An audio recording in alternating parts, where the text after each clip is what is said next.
Welcome to Time Monk Radio. You are listening to part 22 of our 24-part series, Marvelous Mints, The Wise Woman Way, with Susan Weed at Time Monk Radio. Hello, Susan. Welcome back to Time Monk Radio. Hi. How have you been this week, Gemini? I am quite well. How are you? Just fine. Did you encounter any pennyroyal? Well, no, not this time of the year. It's been rather icy and cold. But last summer, we did have some pennyroyal, but I'm not sure which one it was. Probably the one we discussed. The wild one. Yes, that's what I'm thinking. Yeah. Where did you find it? Well, it was in our yard, and it was cultivated by us, but I don't recall why, and we never used it for anything. Now I know what to use it for. Indeed. Did it have round, kind of dark green leaves, or was it small and with little pointy leaves? It was small and pointy. Yeah, it's the wild one for sure. Okay. It never bloomed or anything, though. It did. It's just the flowers are so small you can hardly see them. I didn't examine closely. Right. The whole plant is like a study in miniature. Okay. So this week we're going to look at a plant that most people don't know the name of, or don't know it by name, shall I say. But if you show them this plant, they go, oh, yes, that beautiful plant. And the name of the plant is Coleus. And Coleus is called the painted mint. And the leaves are painted in green and yellow and pink. Have you ever seen Coleus? That sounds really familiar. Yes. Doesn't it, though? Yes. If I recall, it's rather pretty. Really pretty. It's Yes. one of the prettiest of foliage plants. And there's lots of different cultivars. So you get some that are like a deep velvety kind of purpley red. And some that are like bright, kind of fuchsia red with like cream-colored margins. Or some that are splotches of green and yellow and kind of pink. And some of the leaves can be ruffled on the edge. They are such fun plants to grow. And like most mints, they're pretty easy to grow. So they are frequently grown. I made myself a little crazy trying to figure out what the botanical name of Coleus is. It seemed as though everywhere I turned, I was being told something different. And I was not truly able to figure out which was the most recent sighting. So I had always thought that Coleus was a genus in the mint family in and of itself, and that it was the Coleus genus. But then the places that I was looking at said, no, that's old. That's old. What used to be called Coleus is now Solenostemon. Solenostemon, I said, okay, Solenostemon instead of Coleus. And then it seems there's been yet another change, and now it's Plectranthus. Whoa. Plectranthus scutellariodes. That's quite the mouthful. You know what? Coleus is easy to remember, and it's not a word that's applied to any other plant, although I am rather a stickler for knowing the botanical name. In this case, you can have a much better time and be closer to getting what you really want if you just call it Coleus and leave the nomenclature to the experts who, needless to say, are not exactly sure what they are doing with Coleus.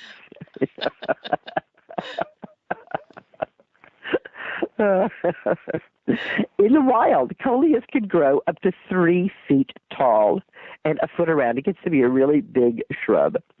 But usually, since it's grown as a house plant or an ornamental outside during the summer, we don't usually see it that much.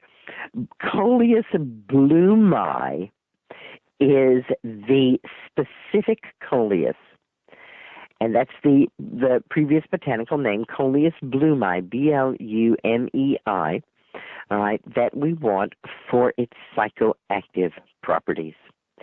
And in the places where it's used, it's called El Ahiado, the godson.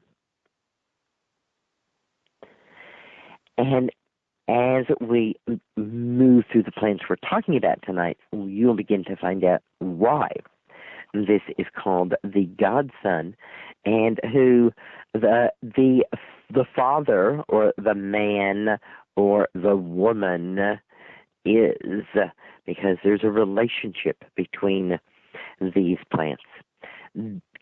Coleus, the psychoactive Coleus, was first studied by Gordon Wasson when he was in Mexico searching for the mythical psychoactive plant used by the Aztecs known as Pipiltzintli.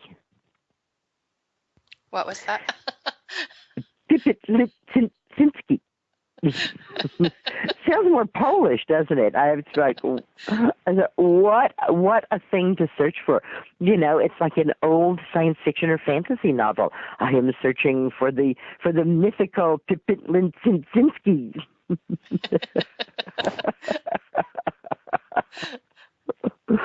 So he did indeed find quite a few psychoactive plants, because there are a lot of sites from southern Mexico all the way through down into the Amazon is really a hotbed of psychoactive plants. So he discovered quite a few down in there. And he learned about the use of Coleus. And what he was told was when La Ambra, the woman, which is Salvia divinorum, was not available, then the shaman would use El Ahiado, the godson. The Mazatec Indians use El Ahiado in their healing ceremonies, and it is considered a male, while Salvia divinorum is considered a female.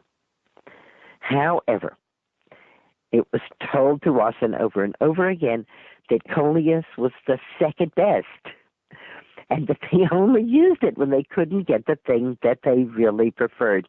And when we get to Salvia divinorum, you will hear Maria Sabina in a quote in which she says, "I only use salvia if I can't get psilocybin mushrooms." So there seems to be a little bit of a hierarchy there. And part of it is, of course, the power of it. The Mazatecs consume the Coleus either fresh, chewed up, but not swallowed, or dried and smoked. So if we're going to do it fresh, then we go to our Coleus plant, and we take 8 to 12 leaves, roll them up, and then fold it over and put it in your mouth and chew it. The idea is to keep that stuff in your mouth, keep chewing it, salivating over it, and swallowing the stuff that comes out of it, but never actually swallowing the leaves themselves.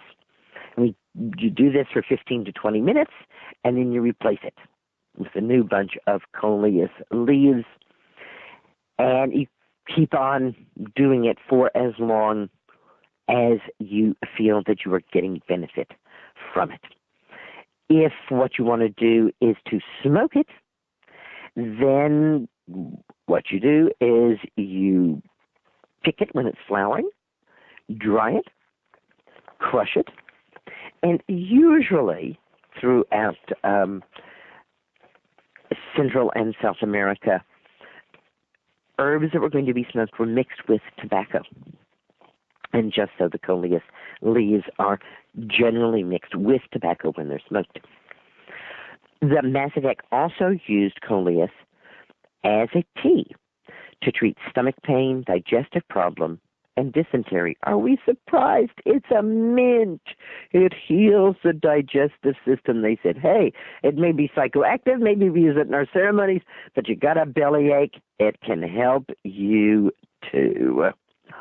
In other parts of the world where Coleus has spread and become, as we said, a decorative plant, and people learned that it's medicinal, it's been used as a contraceptive, which I found quite fascinating, especially after our discussion about pennyroyal and our discussion about how we can best make use of plants, which is as preventatives rather than coming after the fact and trying to get rid of something.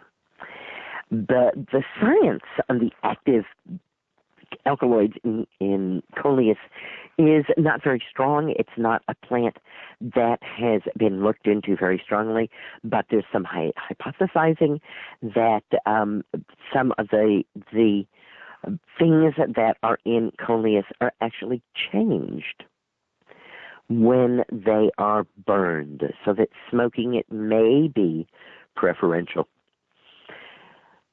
Reports are often that small doses of Coleus are like small doses of Salvia divinorum, which include increased pulse, specific feelings in the body, lights appearing before the eyes, and the sensation of traveling. The psychoactive plants are often called traveling plants by the shamans, and this harks even into the European tradition, where the European shamans that were called witches are seen to be traveling about on brooms, and we very much link that broom riding activity with the use of psychoactive plants. A wonderful chant from Siberia tells us, whirlwind, whirlwind, swirl around me, whirlwind, carry me where I must go. So these psychoactive plants are the traveling companion of the shaman. I told you last week that I was going to read you some posts from people who are experimenting with some of these plants. I found them quite interesting, and I hope that you do too. And this is a experimenter. I'm not using their names. Experimenter 1, and this is from Erowid, E-R-O-W-I-D, and you can go read the entire post. I have excerpted and quite condensed it. Experimenter number 1, I call this experimenter. I took a healthy Coleus plant, said a quick prayer for it, pulled it up, rinsed it, and destemmed the entire plant. I was left with 60 leaves and the roots. I put this into a coffee filter and used it to brew an 8-cup pot of coffee. Using this, of course not coffee, but tea, right? Using this tea and the same leaves and roots, I rebrewed it again and again and again for 5 brews. At each brew, of course, there was a little less. At the end, I had about 5 cups of liquid, and it was the color of coffee. Coleus tea. It's tasty, it's fragrant, and it's calming just drinking it. Its flavor's bold, almost nutty, but a little fruity. It's a great end of the day tea at any strength. But when drinking it for effect rather than flavor, make it strong. Coleus plays with light. That's always been the initial effect on me. Everything begins to look impressionistic and has a shimmering, reflective quality. Lights lose brightness but gain something else. Coleus is subtle and beautiful, and it speaks to the undercurrent of light and love that the entire world is pulsing with. Coleus makes me feel in love with everything. I think of it as the plant of love. Salvia, it's a little harsher. It makes me feel taken back, just bewildered by everything, and there's always a chance of having a horrible time with it and ending up in a worse mood than before, but not Coleus. Oh, no.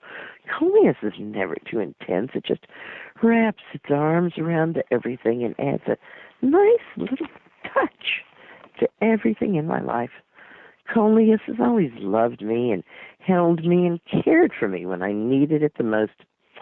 So I'll probably always take care of a Coleus plant or two, seeing as how Coleus has given so much to me. In fact, I could never repay Coleus, even if I propagated it and gave it away to everybody for the rest of my life. Coleus tea has allowed me to remove myself from myself. I'm in the most blissful mood when I drink Coleus tea. Nothing external or internal seems to really disturb me. It's as though my core essence has been left in a plane of darkness, and the emptiness all around is illuminated. Wow. When I walk, I can almost taste my footsteps. All things flow, all things mesh. The Coleus has left me a little tired and sleepy. I wake up, and then I realize that Coleus wants me to sleep. And so I fall asleep again, to dream perhaps. My experience with Coleus left me in an incredibly glowing mood for at least a week afterwards. In fact, I can't tell you that it's ever completely faded. Something about this trip, if you call it that, with Coleus brought me close to the core of my own existence. That's a pretty glowing report there on Coleus. I need to brew some Coleus tea. Wow. Right? It's like, Coleus is plant, everybody glows. It's perfectly legal. Yes, indeed. Quite interesting. Experimenter number 2. I soaked about 20 leaves in warm water to make a tea, but decided after a while just to chew them. So I took 10 of the leaves and rolled them up in a ball and chewed on them until the juice seeped out and swallowed the juice. I did this for an hour. The effects were noticeable after about 5 minutes and peaked after an hour, and then I stopped chewing them, and then it ended about 2 hours after that. The effects were subtle but amazing. My vision was super clear, and my head was also clear. Picture little people standing on your cheeks.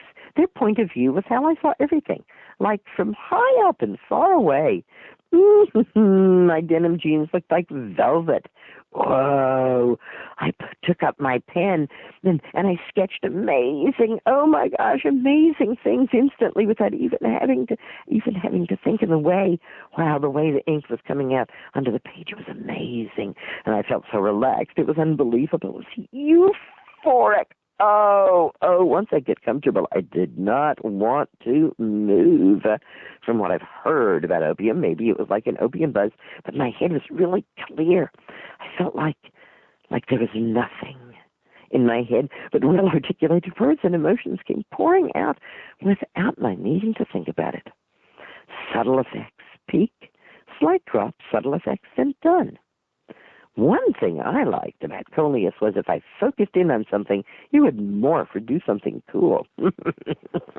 Next time, I'm going to chew 20 leaves. This is so phenomenal. Experimenter number 3. Most people seem to have success using fresh Coleus leaves. A few claim to have had psychedelic experiences after smoking dried Coleus leaves.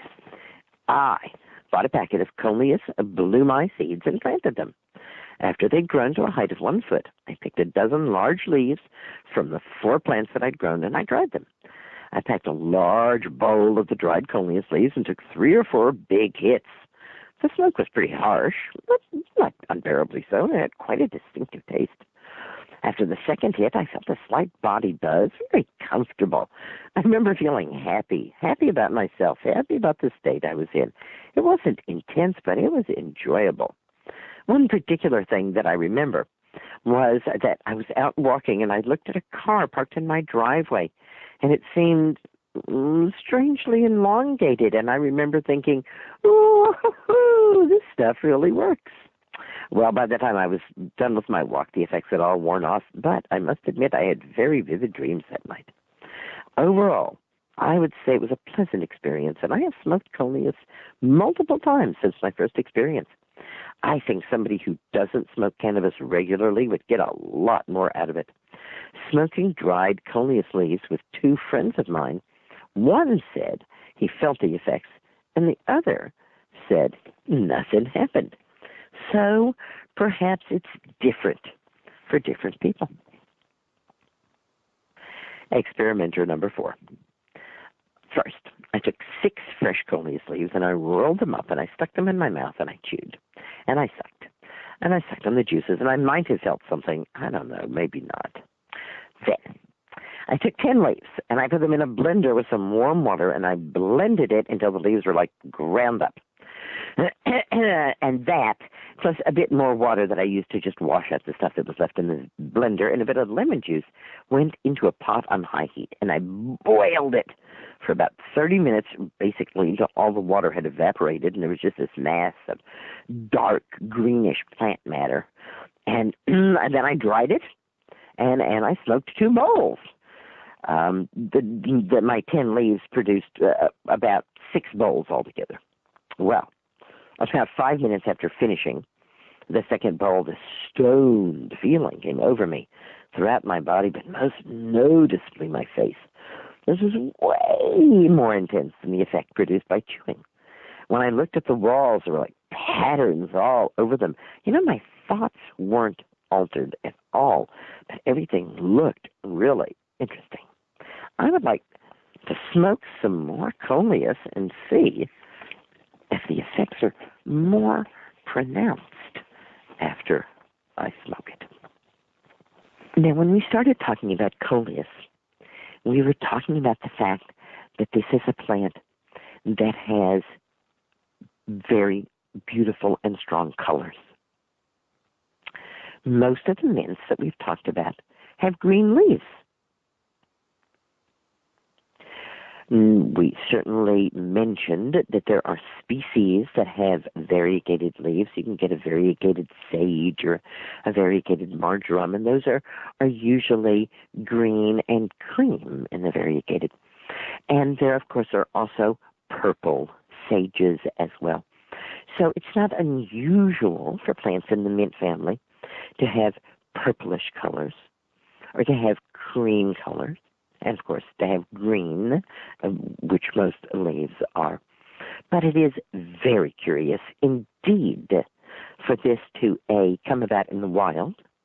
The variegated and the purple sages and other plants in the mint family that we grow are species created by people, or subspecies, hybrids sometimes even. But Coleus did this in the wild and has hung on to it.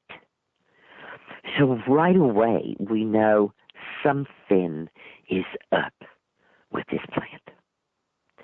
And I find it very fascinating that the thread of this, visual link that we have with the Coleus, I was able to describe it to you, and you could see it in your mind's eye.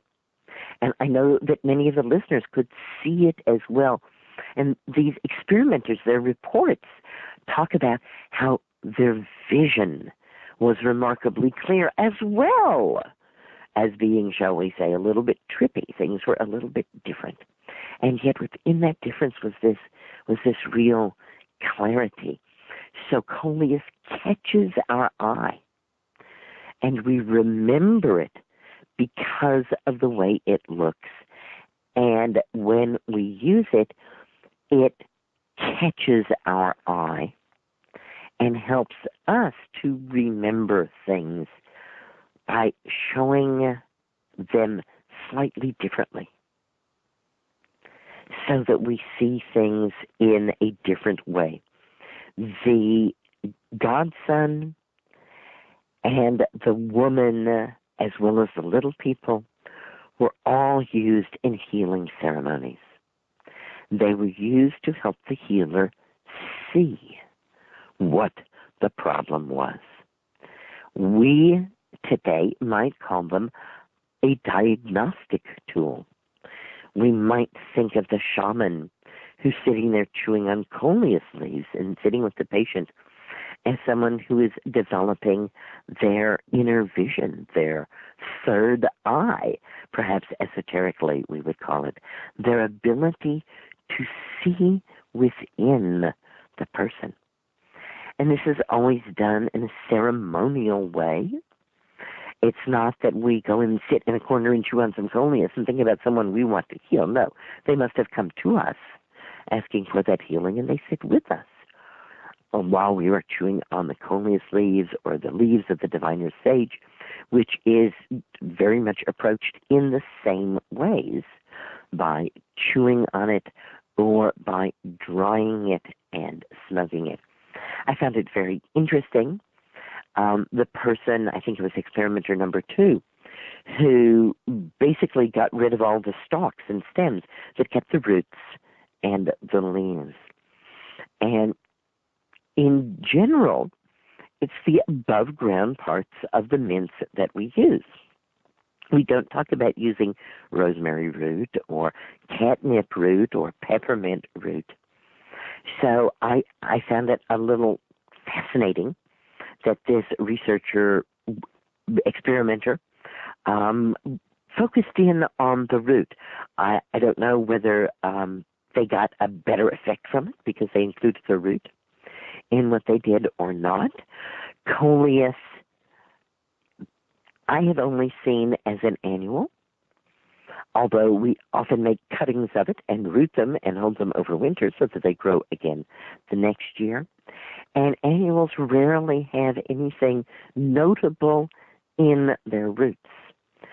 So I suspect that the leaves would be enough. I was quite fascinated also by the different ways that the experimenters prepared the coleus.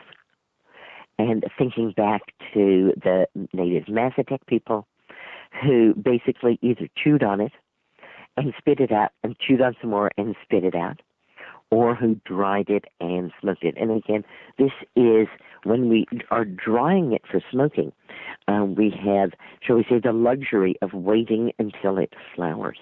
I always grow some coleus plants out on my deck, first of all, because they're just beautiful to look at. And they're great pot plants. They are happy to be in pots because they don't have deep roots. And also because when they flower, I can point out to people that it is a classic mint flower. And most people don't let their coleus flower. It gets a little leggy and awkward looking when it flowers. And since it's usually being grown as an ornamental, we're usually instructed to treat coleus just like basil, to keep pinching off those little places where the flowers are going to form. And coleus, like basil, will respond by growing more and more leaves and getting bushier and bushier. I want to clarify something that I realized that I may have said that was I definitely said it, but may have been confusing. There are different leaf shapes in coleus plants, but not within the same plant. So we might have a coleus plant that's like a dark red, and then a coleus plant that's variegated, and then a coleus plant with like splashes of color on it. I was kind of hearing myself, and I was thinking, I wonder if somebody's going to think you can have all these different colors and all these different leaves on the same plant. But no, not even a psychoactive coleus is good enough to pull off that stunt. I'm not sure that the different coleuses that we grow are anything other than variations on the same coleus. Insofar as I could find out, nobody is making a big deal about what kind of coleus you use. You notice that none of these experimenters say, yeah, and I got, the ones that look like this. If you're really kind of a serious student of the psychoactive plants and you're really interested in this, again, there are places where you can buy Coleus blumei, Blumei seeds, and be sure you're getting the one that is indeed considered the most psychoactive. So I'm going to ask you next week whether or not you went out and smoked some coleus. Okay. Okay. Very tempting. It is, isn't it? Indeed. Thank you all for exploring the psychoactive side of the mint family. Green blessings, everybody. Thank you so much, Susan. This concludes part 22 of our 24-part series, Marvelous Mints, The Wise Woman Way, with Susan Weed at Time Monk Radio.